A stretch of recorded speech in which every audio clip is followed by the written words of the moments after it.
All right, I am welcoming Alina Warner to the podcast. Hi, Alina. How are you? Hello, Kendra. I'm doing well. How about yourself?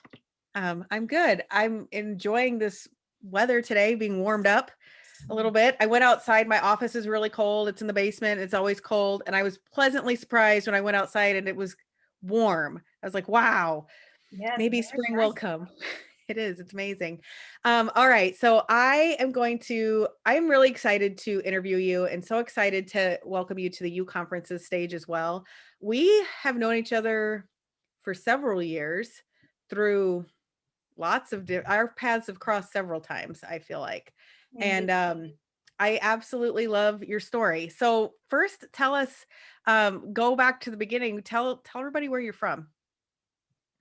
Sure. So I'm originally from Romania, but I have been an Iowan for 20 years, maybe 22 years, somewhere there. Yes.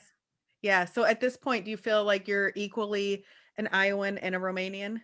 Yeah, I Yeah. grew new roots here that are pretty deep, despite the retro storm. The roots are still there.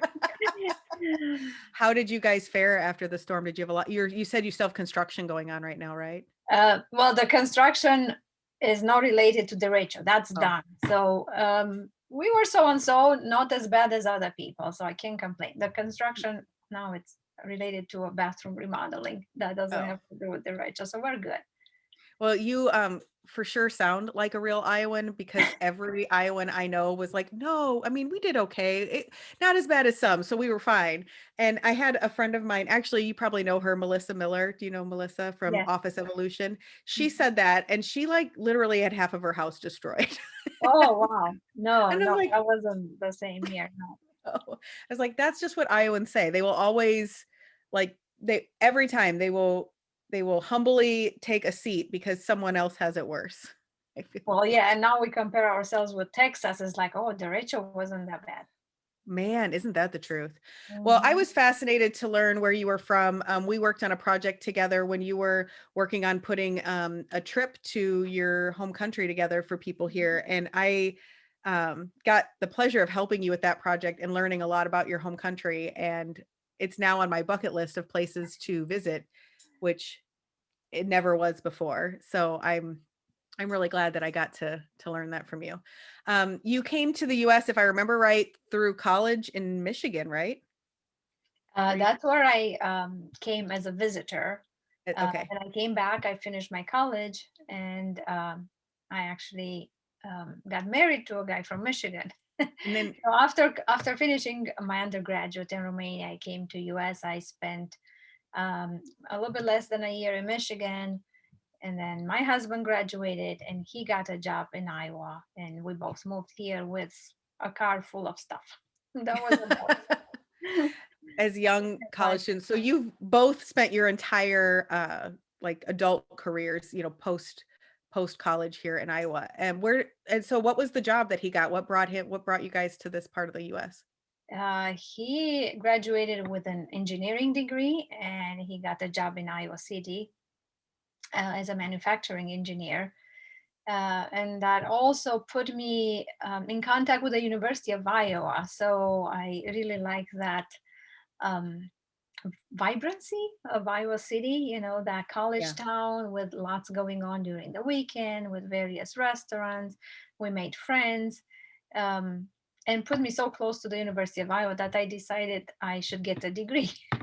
So that's where I enrolled as a post undergraduate. So I was there as a graduate student. That's where I got my MBA. And then shortly after that, we moved to Cedar Rapids, where I started my career in the corporate world. Yeah, if I remember right, did you work for Rockwell? Is that Yes, correct? yes, That's now I was called aerospace. Yeah, I my brain was telling me that, but sometimes I don't remember the details of No, people's you're names. right. You're right, Right. Kendra. So I know the one thing that so your company is called Wellness Within You, and you are a health coach. And being a health and wellness coach is a far cry from working for Rockwell. Yes. How long did you work for Rockwell? So I was there for about 15 years. Long time. Like, Yeah. and then so how did you where did getting interested in health and wellness come from for you?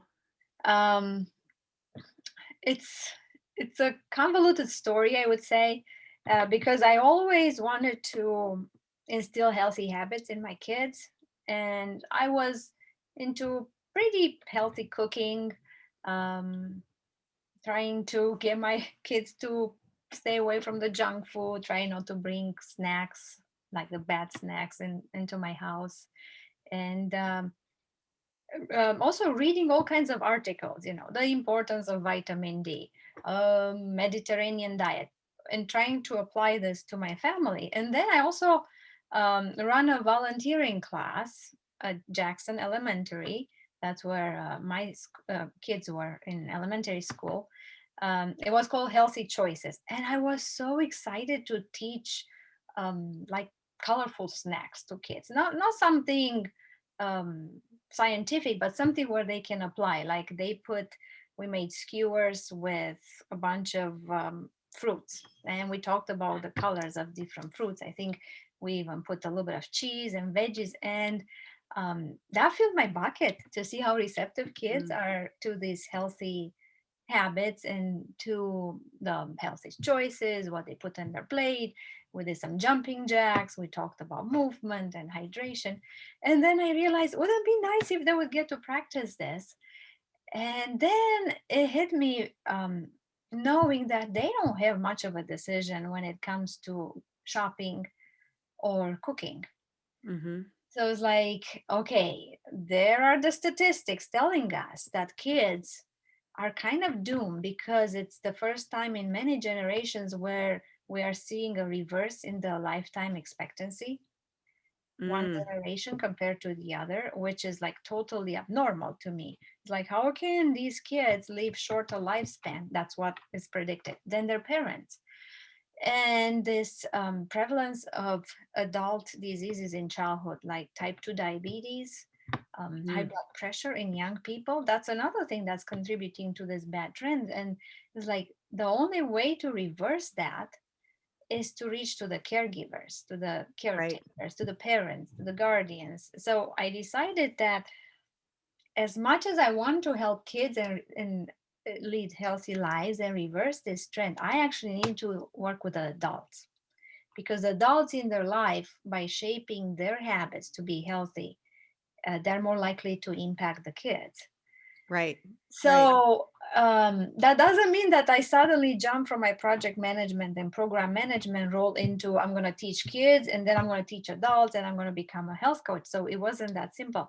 I So that was kind of the background, what was going in the back of my mind.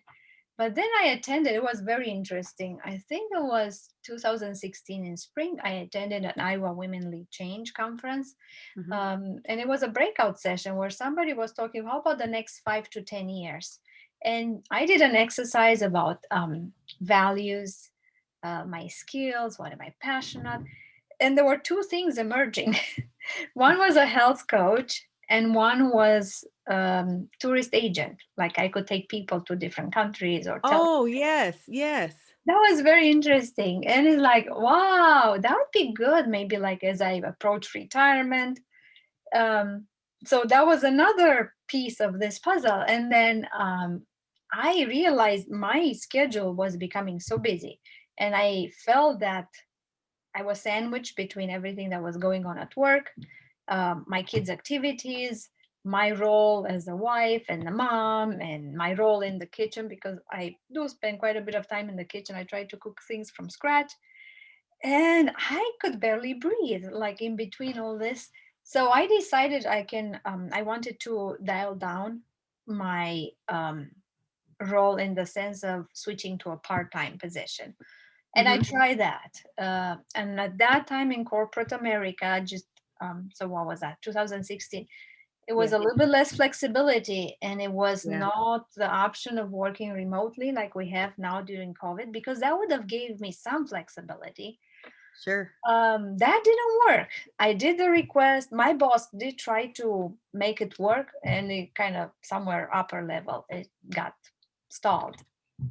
And then it's like, oh, this is not going anywhere. I still don't have enough time for my family and kids. And then I started looking into the health coaching part. And I got excited because I got to know a little bit more about what health coaching is and how that married my passion for wellness.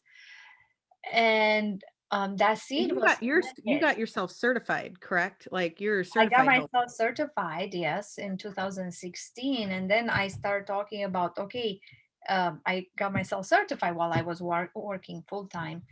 And I started talking to my husband, is like, I don't think I'm going anywhere with decreasing my work hours unless I do some sort of change. So we kind of were both, I think we're both planners and we are both pretty pragmatic. And we looked at Well, I our mean, family situation. both work in the engineering field Engineering naturally. project manager. Yeah, I wonder Yeah, what it's hard line. to not like transfer that to the rest of your life, right? Yeah, we're pretty number oriented. So we start putting some numbers down. It's like, okay, I know I'm gonna lose a big chunk of revenue if I take this leap. It's a big deal, right? How are Yeah, we it doing with is. our financial situation? How are we doing with our family budget? One big fear for me was I can tighten the belt a little bit with some of the expenses. Like, okay, we're not going to go out to restaurants, which we don't go out that much anyway. Maybe we'll take vacations within driving distance, but I was a little bit afraid that I cannot save for my kids' college Oh, because sure. I didn't want my decision to impact my kids' education in the long term. So we looked into that and said, well, they're not going to start college next year. We're still going to save, the interest and all that. So after that, I said, yes, we'll do it.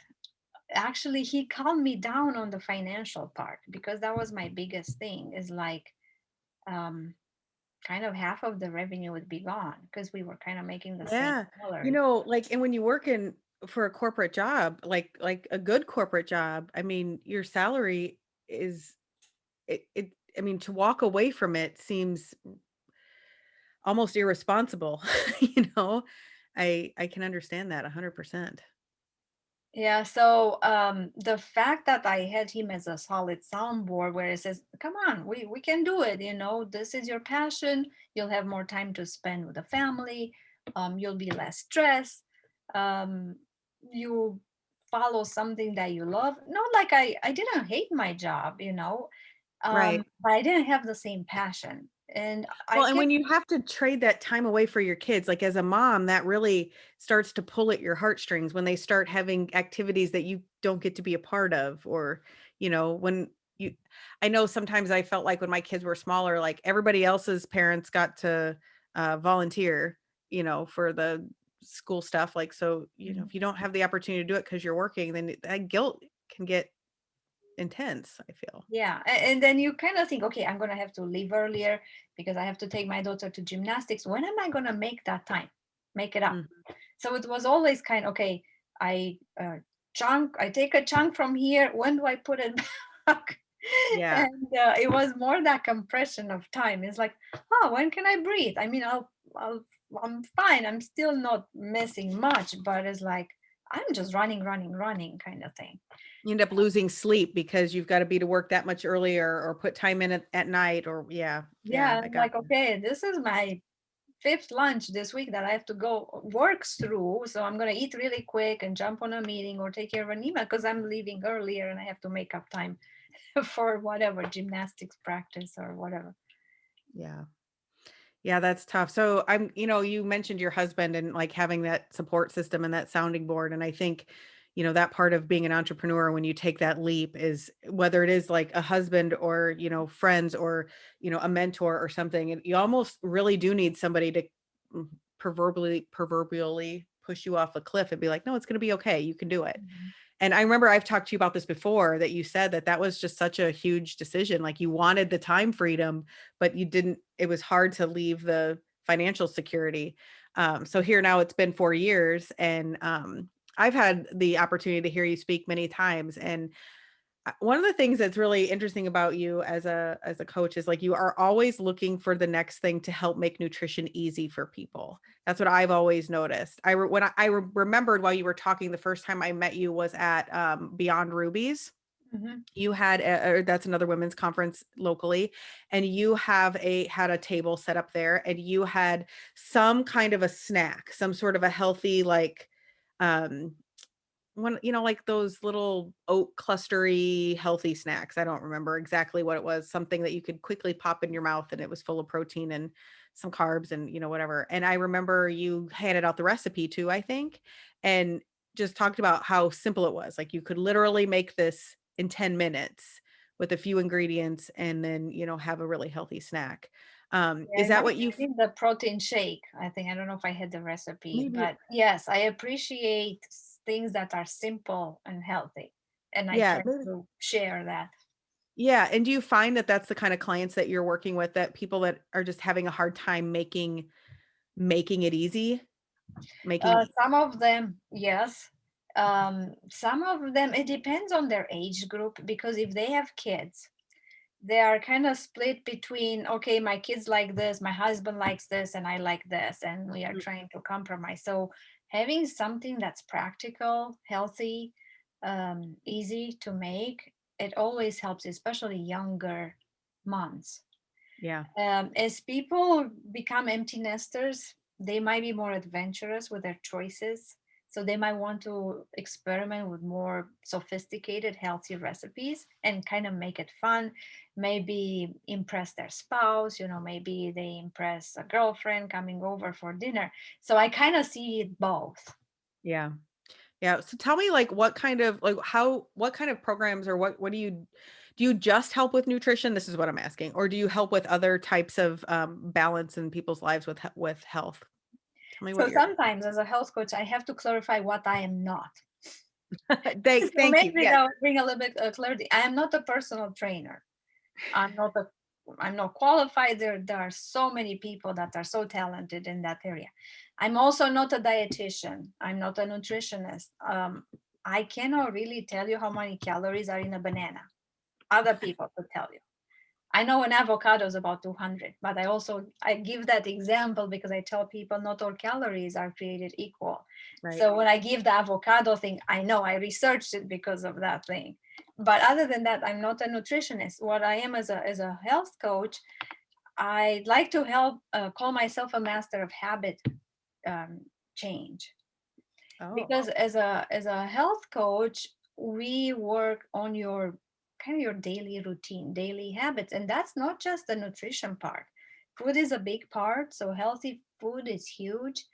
But the quality of your sleep, it's all also very important. How you manage stress, how you develop resilience, how you set time aside for self-care. That's all in the realm of health coaching. So it goes beyond food. I know a lot of my clients are interested in weight loss. And even let's say with a weight loss protocol, there might be, let's say, 70% of that protocol, 30% still addresses the other things. Because if you are stressed, you can have the healthiest meal. Your metabolism is down. It's like eating rocks because everything is so tense. So we have to work on the stress part, not just the salad and the, lean protein and yeah, that's such a good point. I have a niece that's 16, and she would be mortified if she heard this. Thankfully, she follows nothing that I do really on social media. But uh-huh. but she, she's really struggling with some things with her health lately, and it's really hard to get people to, I don't, to understand that there's so much more to it than just eating better and exercising. And I think the two things you just said, sleep and stress, we want to ignore that as people. We want to ignore that we need better, more, like, not maybe just more sleep, but more quality sleep, and we want to ignore the things that we're doing that are not creating healthy sleep environments for ourselves. I accidentally cleaned my bathroom with bleach before going to bed the other day. I don't usually use straight bleach, but there was a situation I had to, Mhm, and I didn't sleep well because it smelled like bleach. mhm, mhm, Gosh darn it.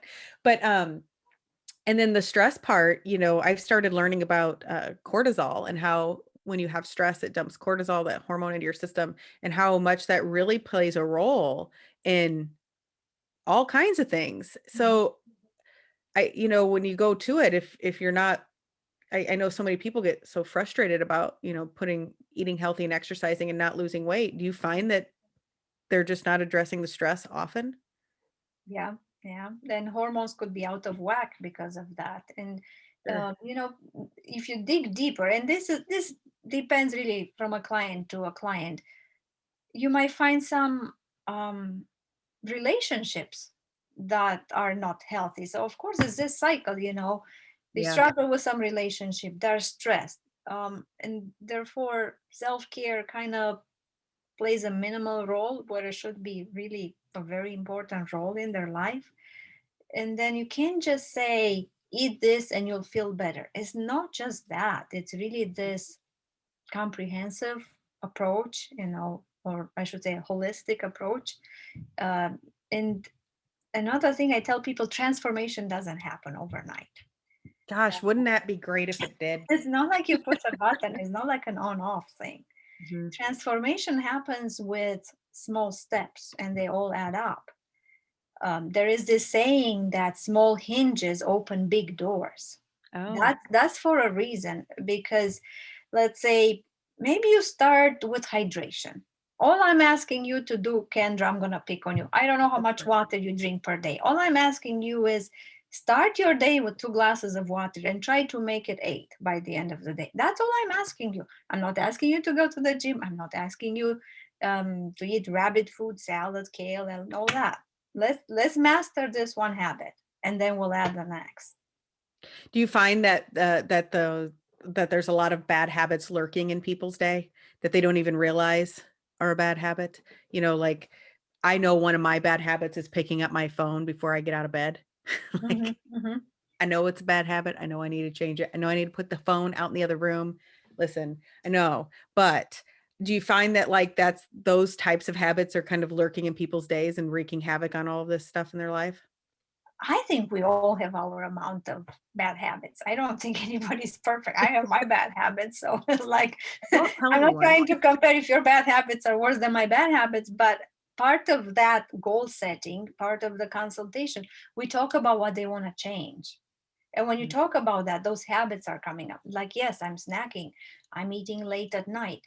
I'm not hungry. I don't know why I'm snacking at 10 o'clock. So mhm. it's part of it is self disclosure. Part of it, you get to it later in the program. Yeah. So they might not tell you everything the first session, but as they gain that trust in you, because it is really a question of trust when you open up to a coach, you become vulnerable, kind of Mhm. the theme of the conference. Things are coming up, and then they start seeing the connections. And they also start seeing those small habits that are changing, how they contribute to their overall wellness, how they start feeling better. Because not everything is measured in pounds that are lost. You Mhm. can measure energy in numbers, like Yeah. what's your energy today? I don't know. It could be a 7, it could be a 2, doesn't mean anything. You know the feeling better than the numbers can quantify. Yeah. My niece that's kind of going through this whole thing, it's the first time in her life that she, and as a teenager, how many of those things are shaped as a child, those, Mhm. those, as a teenager when some of these body image things are starting to happen that they're going to stick around for years. And so, we're trying to help her hopefully have better thoughts than what I had or, her mom had at that same age.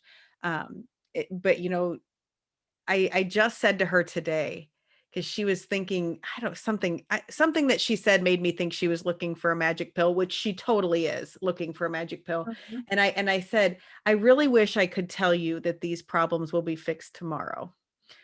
Mhm. But if we had that pill, man, wouldn't we be on an island somewhere? Yes, yes, yes. It We're really there, doesn't exactly. exist. Like that magic bullet just really doesn't exist. And I think that's probably where health coaching really comes in is when people are just really sick of searching for that magic piece and they're like, all right, I actually need some help getting this figured out. Yes, yes. And they've tried things in the past. So, Sure. I mean, they're very honest. And that's part of, being a coach. I tell them I'm not judging you, because if I were to judge every client, I would be in a very toxic environment, and I couldn't do my job. So this is all about being curious as a coach. What's going on with you? What are Do you you trying to solve? do you Or find you that approach people people with curiosity, because they all have their struggles. They're not coming to you because they're bubbly and they're where they want to be. They come to you because they need help to get where they want to be. Yes, yes.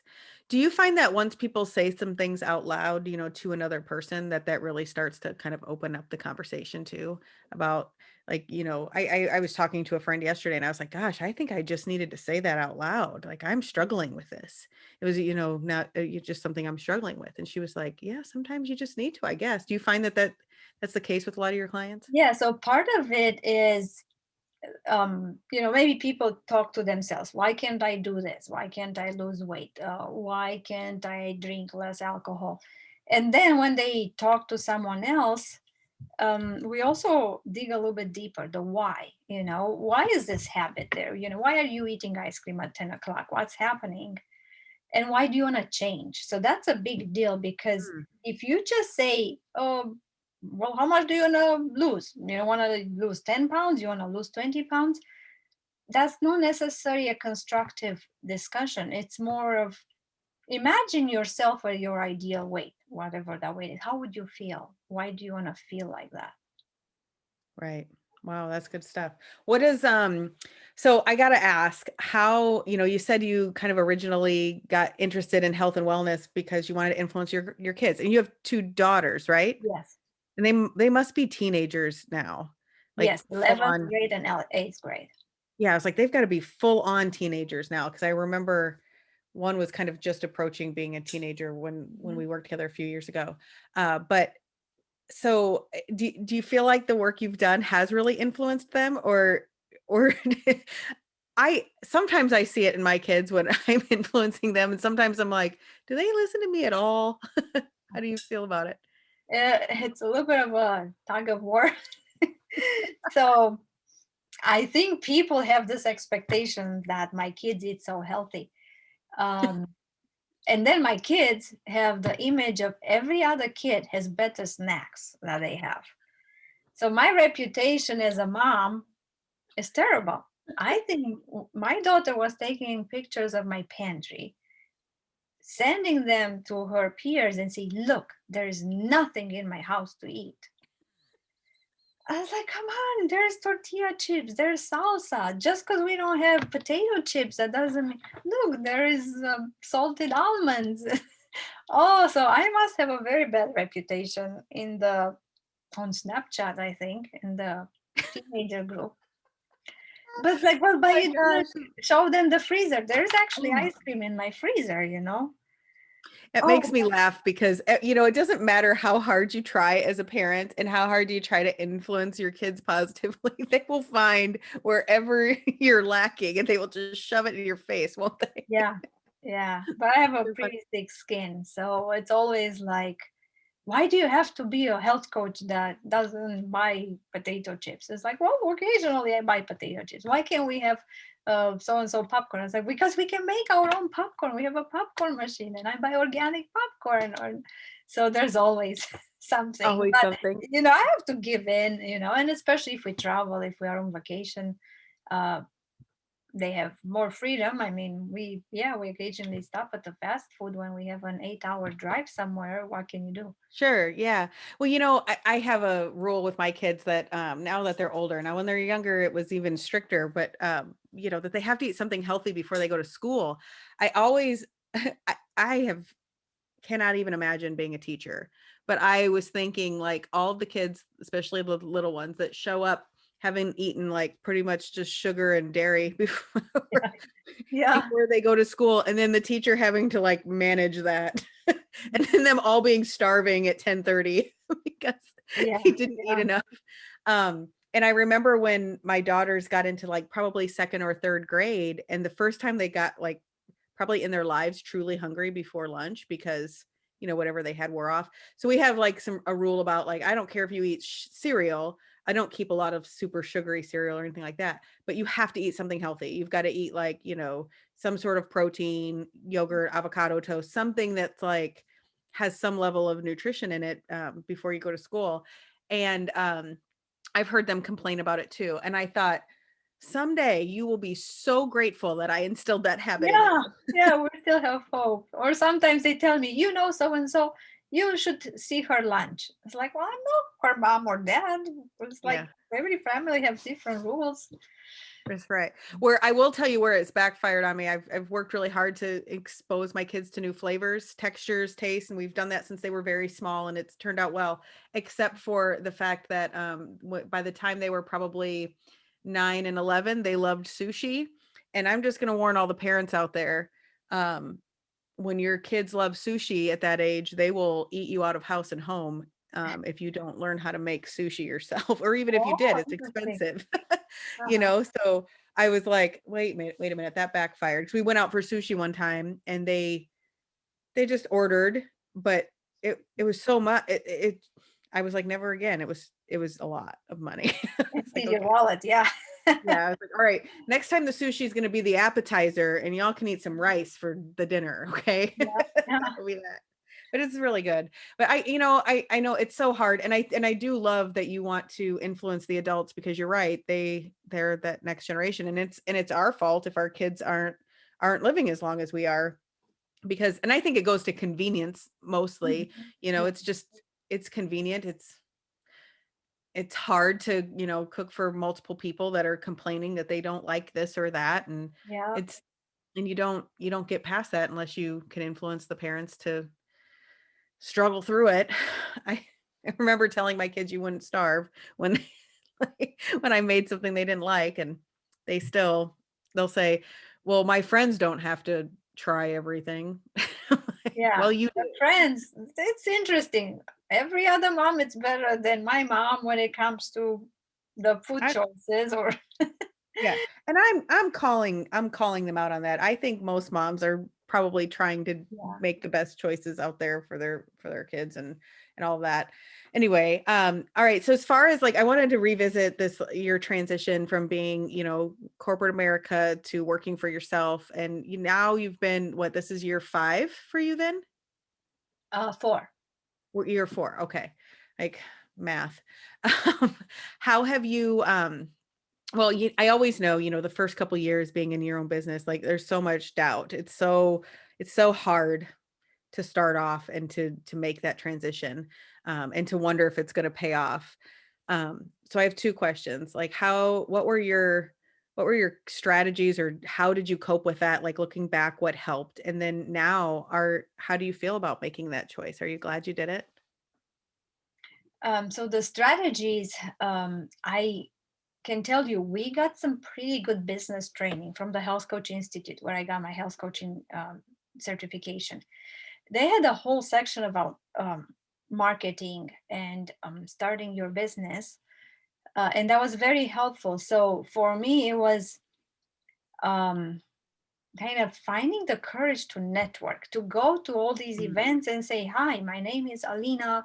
I am the owner and founder of Wellness Within You. Let me tell you what I do."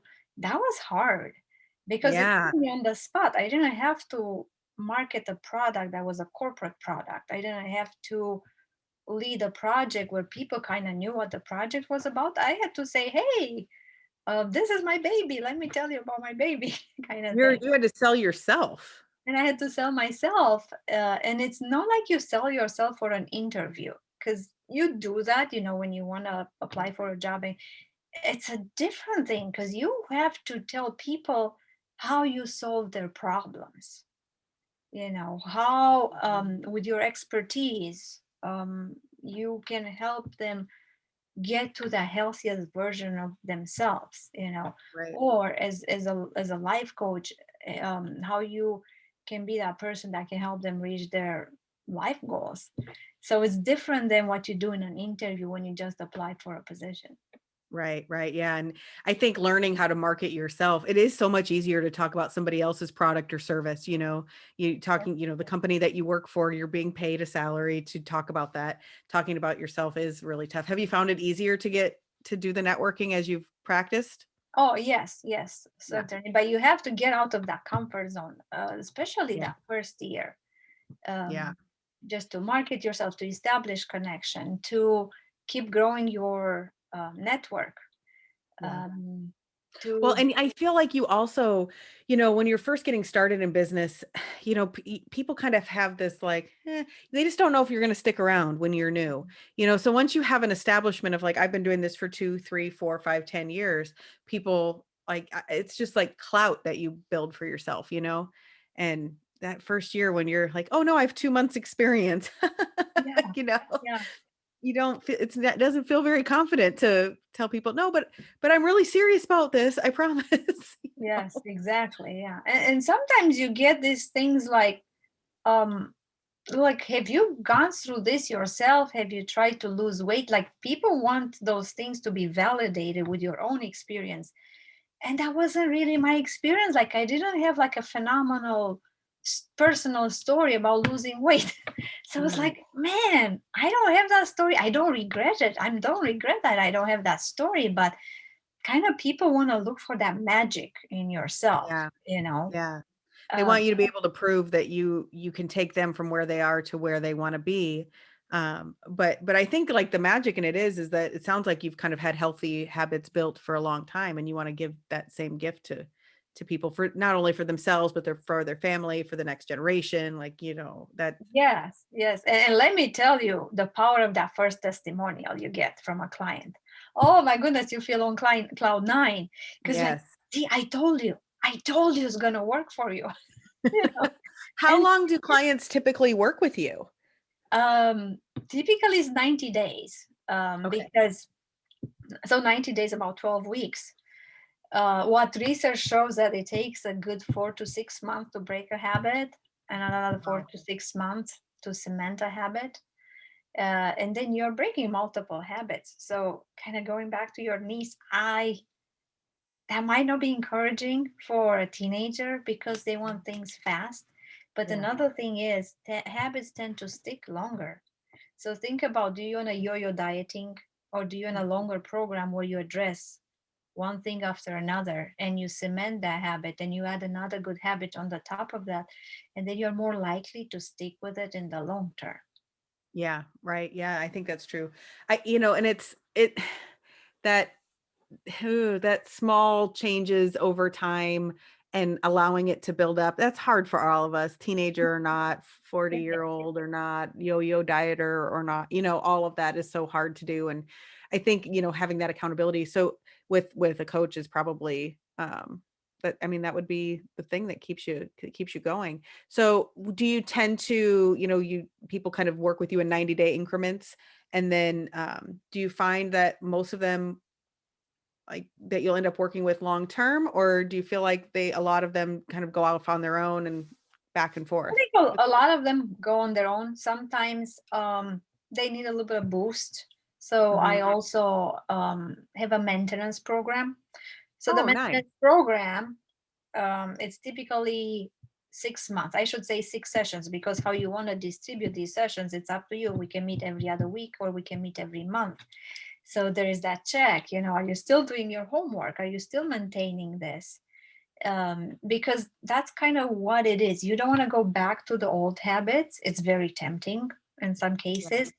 You want to take the habits that you acquired in 90 days and keep them for long term, and just that check, and it doesn't have to be, there's not a lot of new information because you have a pretty good tool set after 90 days.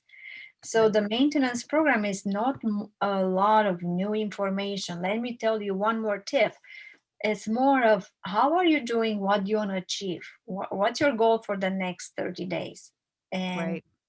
let's see how you're doing with that goal. What kind of support do you need from me? I can maybe share some tips, but um, it's more of that presence. That They have a bit of accountability. homework and they have to report on that homework, and I'm holding them accountable to their goal in between Yeah. sessions. Yeah, I completely understand what you're saying. And sometimes that's all a person needs is just that idea that somebody's gonna ask them about the thing that they said they were gonna do. Yeah. And yeah, and that gets important. I I love that. I love your approach. And it seems so simple. We're gonna work on changing little habits over time that will stick for a long time. And I think it says a lot when you're saying, I'm gonna work with you for 90 days and then you're gonna figure this out and we'll kind of wean off of each other. And that's Mhm. I think sometimes the fear in working with any sort of coach is like, oh gosh, like, am I going to have to do this forever?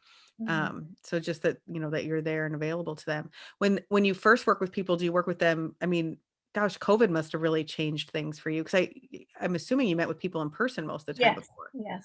So what are your sessions look like now? Um, well, even in the past, some people, like I had some people out of state, or Oh, sure. even like, let's say, Iowa City. We didn't want to meet all the time, so we would use like FaceTime. Now I'm using Zoom. Um, I think it's a little bit different energy when you meet face to face. Yeah. You're in a neutral area, and just the idea of shaking hands, maybe the idea of hugging, some people like to get a hug from their coach.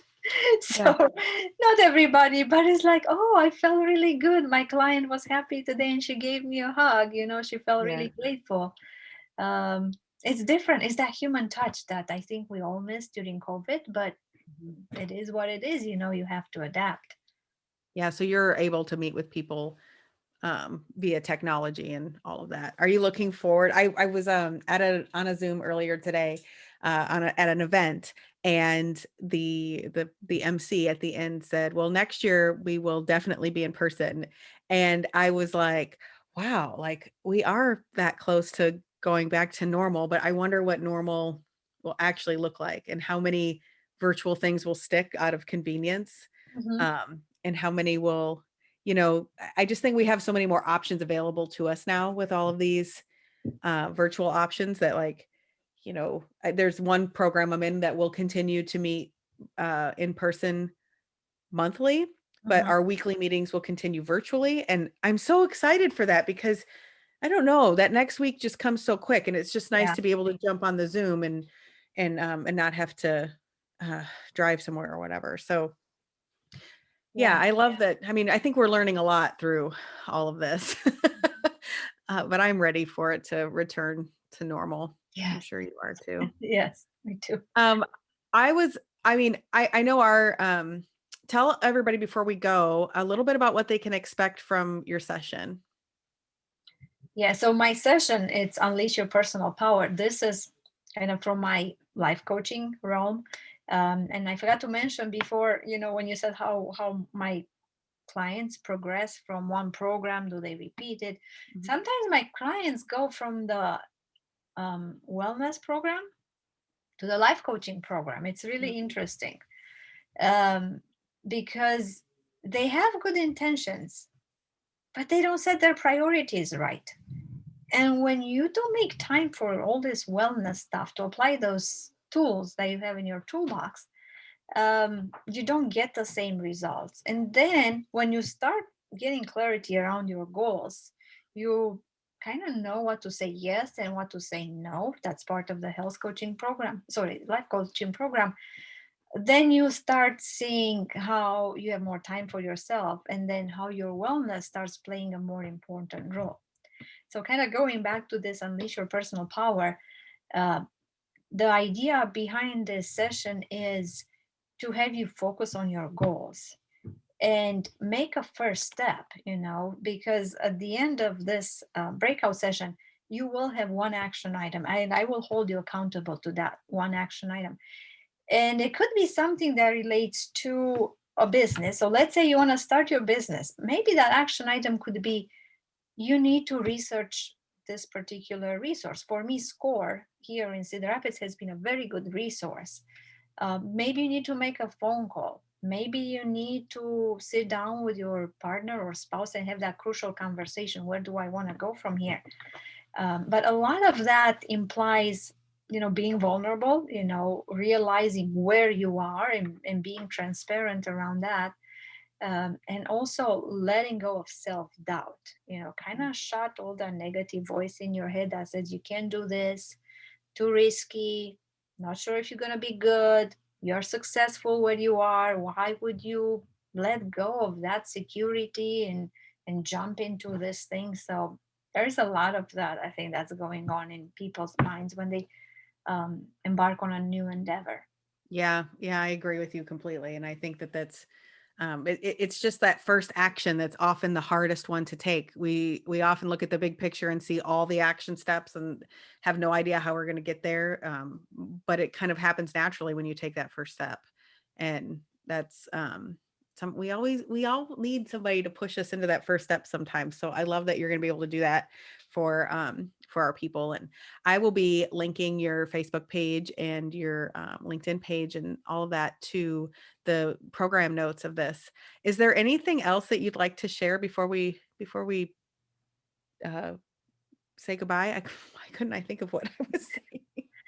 Well, Kendra, I always find people that are smarter and wiser than me. So I kind of have a passion for quotes. Mm-hmm. So I hope people come to the breakout session and kind of have an idea of what kind of change they want in their life, professional life, personal life, and be excited of having a plan around that. And I want to thank you and the organizer for this opportunity to present. I really appreciate that. But I want to leave people with this quote. This is from Sean Stevenson. He's called a 3-foot giant. He has been through a lot of hardship. And the quote that I want to leave you and the audience with is, if you have a heartbeat, there is still time for your dreams. Uh, I love that. I love that. Sometimes we just don't think there is enough time. I love when you hear when people really got going on in their careers, and you find that some of the people you look up to the most um, started way late. They didn't start at 18, and I really like what we would determine be way late. So I think that's amazing. Well, thank you so much for being on the podcast today, and I love that you ended it with a quote. Um, it's one of those things that I'm always like, I never know how to end things, and I think ending it with a quote is perfect. Thank you so much for being Yes, on. thank you for having me, Kendra. Yes, you're welcome. And see, then here's where I get really messed up because I never remember where the button is.